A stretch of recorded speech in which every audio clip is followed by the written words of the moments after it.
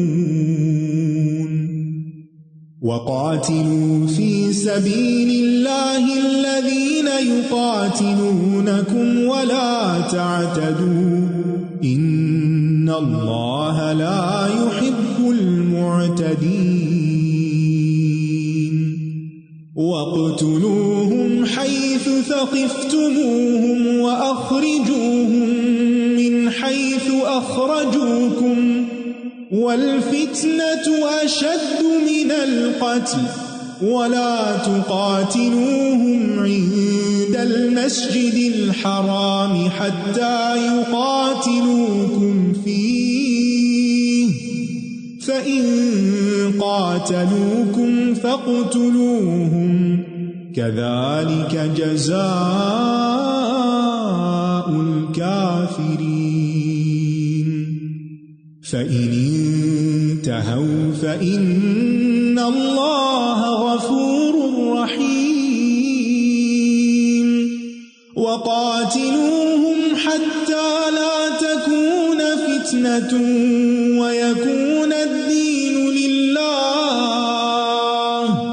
فإن انتهوا فلا عدوان إلا على الظالمين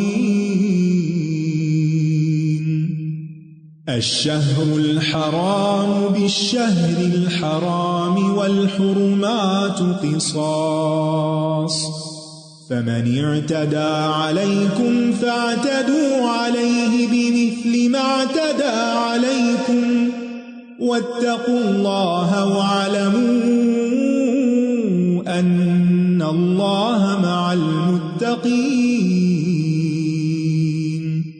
وأنفقوا في سبيل الله ولا تلقوا بأيديكم إلى التهلكة